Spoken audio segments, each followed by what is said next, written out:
gee, it smells like hell. Yeah. Like it doesn't help for smelling when someone having a shit, okay?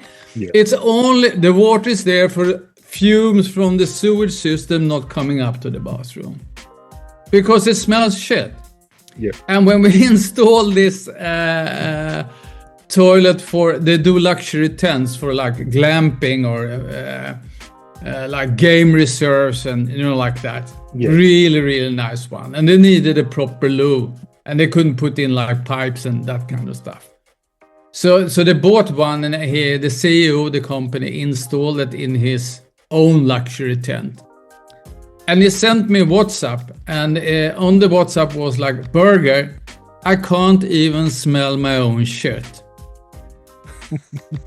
That was already validation of the technology.